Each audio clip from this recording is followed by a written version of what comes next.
everyone, it's your Romeo here back again with another Jurassic Park / Jurassic World series review. Road to Jurassic World Dominion is coming out. The film's coming out this Friday, but technically it's coming out Thursday, late in the afternoon, wherever you guys live. And now we're doing Jurassic Park 3, which released in 2001. And this time it wasn't directed by Steven Spielberg, but Joe Johnston, who is known for his work for Honey, I Shrunk the Kids, Captain America, not the Winter Soldier, Captain America, the First Avenger, and The Rocketeer.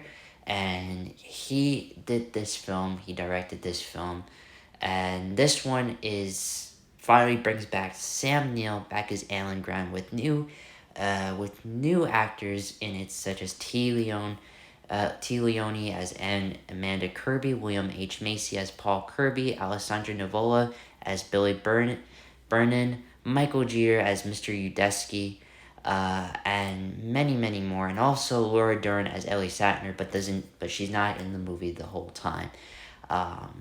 In this film, Sam Neill's Alan Grant is back, and he must go back to Jurassic Park, specifically not Isla Nublar, but Isla Sorna, to rescue a couple's parents' son, who he thought at first was just a couple trying to see the view of the dinosaurs, but in fact, they're a couple that want to get their son back to safety. And along the way, they encountered, besides the T-Rex and the Velociraptors, they encountered something brand new, such as the Spinosaurus and the Pterodactyl. And they must survive and bring their son back, the couple's son back, to safety. Now, after Jurassic Park and Jurassic Park 2, or The Lost World Jurassic Park, this is the film that basically went downhill after those movies. This is the one that had a completely different director, Joe Johnston, and this is the one that was the lowest grossing Jurassic Park film. And this is also, like I said, but this is also the one that also people didn't like, just like The Lost World. And honestly, I gotta say, man, even though this is another one that a lot of people didn't like, I'd say this is actually a film that I quite like. It's not great, and I think it's the least I'd say it's the least best, or shall I say the worst one, even though it's not really the worst one in the Jurassic Park trilogy. But is it a fun film? Yes, I think it's fun. I had a lot of enjoyment with it, and, it does its job of being a Jurassic Park movie. Dinosaurs try to eat them up, and a lot of crazy shit happens, and they're trying to survive. And it's exactly that. It's exactly what you want, and I'm really happy about that. And I love the fact that, Sam Neill's Alan Grant is back in this movie, and Sam Neill is an awesome actor, and he does an amazing job once again as Alan Grant. And I was really just so happy to finally see Alan Grant, and I was also very happy to see Ellie Sattler, even though she doesn't get a big role. I think she should have had a bigger role, in my opinion, but that's the way they made the film, and we'll get to see her in Jurassic World Dominion. But this movie definitely did right by bringing back Sam Neill, but they had some really, really annoying characters in the movie. First off, there were some really just annoying characters in the movie. First of all, Tia Leone, her character she couldn't stop shouting, screaming in the park, and she was honestly kind of an annoying character. And every time she was screaming or shouting or or saying anything, I was like, stop, just stop. There's dinosaurs that are going to freaking eat you. There's dinosaurs that are going to eat you, bro. Literally, dude. There's literally, and I'm like, and there was no dinosaurs coming for her, and she was a quite an annoying character. William H. Macy, he was alright, he played an alright character. The characters in the movie are bland, except for Sam Neill's Alan Grant and the kid in the movie. The kid in this movie is really awesome actor. He's now all grown up. I don't know his name, but I think the actor who played him back in the day, he did a really great job, and I gotta give props to him. And he was a very good part of the movie. He wasn't one of those annoying characters. I mean, he was definitely a forgettable character, but he wasn't one of those annoying, one of those annoying characters. He was kind of like that smart kid who's who knows that he can handle anything, and anything around him, except especially the dinosaurs on the island trying to survive and all that. And the actor who played him did a pretty good job, and I gotta say, that's really awesome. And just just some of the characters in the movie are bland, forgettable characters, except for Sam Neill's Alan Grant. I did like Alessandro Navola's character, and he's a really great actor right now. He's becoming very popular more recently, and he does a great job in this movie, and he's a good actor, and I really liked his performance. And he was also just like that. He's a semi forgettable character, but he does a good job, and I gotta give props to him for that. The characters in the movie are at its best, like, so-so. Except for Alan Grant and the kid, we were really good characters, and Alessandro Navola's character was really, really good in the movie.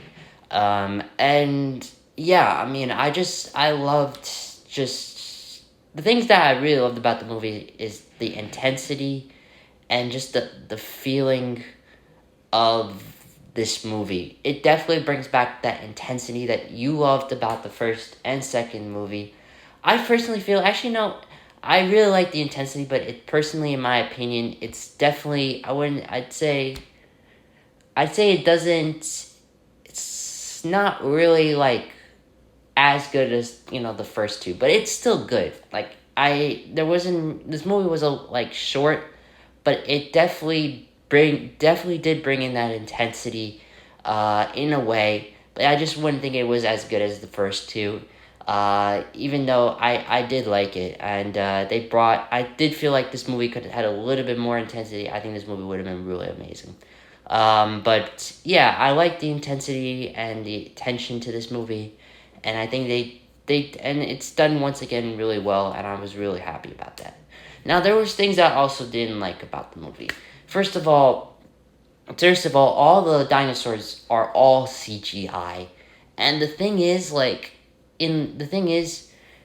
the last Jurassic Park movies, all of them were just a mix between CGI and animatronics. And the thing is, once you close up to the dinosaurs, you could see that they're CGI and not animatronics. And that's the best part about the first two Jurassic Park films, is that the close-up shots, the close-up shots were all animatronics, but once you went back to, the wide shots, they were all, CGI. And I felt like, in terms of, in my opinion, I feel like they could have used more animatronicness in terms of the close-up shots, because I think it would have attained that, that Jurassic Park feel that we all love about the first two movies. But yeah, I think there's too much CGI, and the best part, I think they should have handled it better in terms of mixing between CGI and animatronics. In terms of the close-up shots, I think they should have used animatronics to get that feel, that realism to it, and that's what was missing what was missing about this film, is that there was not really any close-up animatronics, close-ups of the dinosaurs being animatronic, rather CGI, and yeah. And then we have the annoying characters. The annoying characters were, like I said, there's some really annoying characters, but there are also some really, really interesting characters that I liked, but they were also forgettable in a way. And then what else do I have to say?